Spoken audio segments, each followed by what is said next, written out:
കേരളയിലുമായി ബന്ധപ്പെട്ട് വലിയൊരു തർക്കം നാട്ടിൽ നടക്കുന്നുണ്ട്, അല്ലെങ്കിൽ പ്രതിപക്ഷം അത് അംഗീകരിക്കാത്ത ഒരു പദ്ധതിയായി നിൽക്കുന്നു.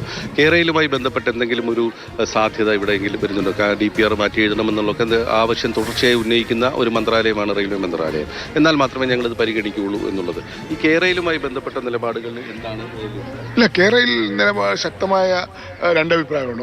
ഒന്ന് കേരളം ഭരിക്കുന്ന ഇടതുപക്ഷ ജനാധിപത്യ മുന്നണി കേരളയിൽ വേണമെന്ന അഭിപ്രായത്തിലാണ്. അതുമായി അവർ മുന്നോട്ട് പോകുന്നു.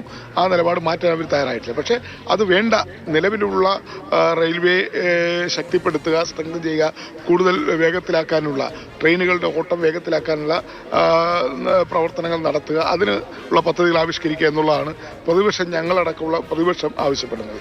പക്ഷേ ഇതിൽ കഴിഞ്ഞ തവണ റെയിൽവേ മന്ത്രി ഈ ബജറ്റ് അവതരണത്തിന് ശേഷം പറഞ്ഞത് കേരളത്തിന് ഇതുവരെയുള്ള നീക്കിയിരിപ്പ് വലിയ തോതിൽ കൂട്ടിയാണ് നൽകിയിട്ടുള്ളത്. ഒരുപക്ഷെ ചരിത്രത്തിൽ ആദ്യമായി കേരളത്തിന് ഇത്രയധികം നീക്കിയിരിപ്പ് ഉണ്ടായിട്ടില്ല എന്നുള്ളൊരു അവകാശവാദം കഴിഞ്ഞ തവണ അശ്വിനി വൈഷ്ണവ് നടത്തിയിരുന്നു. അതിലെത്രത്തോളം ഒരു സത്യമുണ്ട്? അല്ല, ഇപ്പൊ അങ്ങനെ പറയുമ്പോൾ അത് അത്രയും തുക കൂട്ടി, കാരണം നിലവിലുള്ള ഓൺഗോയിങ് നിലവിൽ നടന്നുകൊണ്ടിരിക്കുന്ന പദ്ധതികളുടെ പൂർത്തീകരണത്തിന് വേണ്ടിയാണ്. അത് ഇന്നത്തെ ഓരോ വർഷം കഴിയുന്തോറും നിർമ്മാണ ചെലവ് കൂടുകയാണ്. മെറ്റീരിയൽസ് കോസ്റ്റ് വർദ്ധിക്കുന്നു, ലേബർ ചാർജ് കൂടുന്നു, അതുപോലെ അതിൻ്റെ എമൗണ്ട്, പ്രിൻസിപ്പൽ എമൗണ്ട് കൂടുന്നു. അതനുസരിച്ച് തുക വർദ്ധിപ്പിച്ചേ മതിയാവും. ആ തുക വർദ്ധിപ്പിക്കുന്നതാണ് ഇവർ പെരുപ്പിച്ച് കാണിക്കുന്നത്. അല്ലാതെ പുതിയ പദ്ധതികൾക്ക് വേണ്ടിയുള്ള പണമല്ല അതിനകത്ത് കാണിക്കുന്നത് എന്നുള്ളതാണ്. ഈ ബജറ്റ് പൊതുവിൽ ഒരു രാഷ്ട്രീയം അടിസ്ഥാനമാക്കിയാണ്, അല്ലെങ്കിൽ വരാൻ പോകുന്ന ബീഹാർ, ഡൽഹി നിയമസഭാ തെരഞ്ഞെടുപ്പുകൾ അടിസ്ഥാനമാക്കിയായിരിക്കും എന്നുള്ളൊരു സൂചനയുണ്ട്. അതിന് എത്രത്തോളം സാധ്യതയുണ്ട്? മോദി സർക്കാർ എല്ലാ കാര്യങ്ങളിലും രാഷ്ട്രീയമായി അവർക്ക് നേട്ടമുണ്ടാകുന്ന തരത്തിലാണ് എല്ലാം ഉപയോഗിക്കുന്നത്.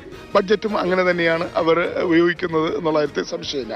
അതുകൊണ്ട് ജനങ്ങൾ ഇങ്ങനെ ഒരു ബഡ്ജറ്റ്, അല്ലെങ്കിൽ വോട്ടർമാരെ സ്വാധീനിക്കുന്ന, അവരുടെ കണ്ണിൽ പൊടിയിടാനുള്ള മാന്ത്രിക വിദ്യകളും തന്ത്രങ്ങളും വെച്ചുകൊണ്ട് ബഡ്ജറ്റ് അവതരിപ്പിച്ചാൽ അത് വോട്ടർമാരെല്ലാവരും വീഴണമെന്നില്ല. കുറച്ചുപേർ അതിൽ ആകൃഷ്ടരായേക്കാം, കുറച്ചുപേർ അതിന് വിധേയപ്പെട്ടേക്കാം. പക്ഷേ എല്ലാ വോട്ടർമാരും അങ്ങനെ ആകണമെന്നില്ല. Thank you. ഇപ്പോൾ പ്രധാനമായും പ്രതിപക്ഷം പ്രതീക്ഷിക്കുന്നതും അതാണ്, അതായത് ഒരു രാഷ്ട്രീയ അടിസ്ഥാനത്തിലുള്ള ഒരു ബജറ്റ് ആയിരിക്കും ഇത് എന്നുള്ളതാണ്. അതായത് ഈ വരാൻ പോകുന്ന നിയമസഭാ തെരഞ്ഞെടുപ്പുകളെ ലക്ഷ്യമിട്ടുള്ള ബജറ്റുകൾക്കുള്ളൊരു സാധ്യതയാണുള്ളത് എന്നുള്ളതാണ്.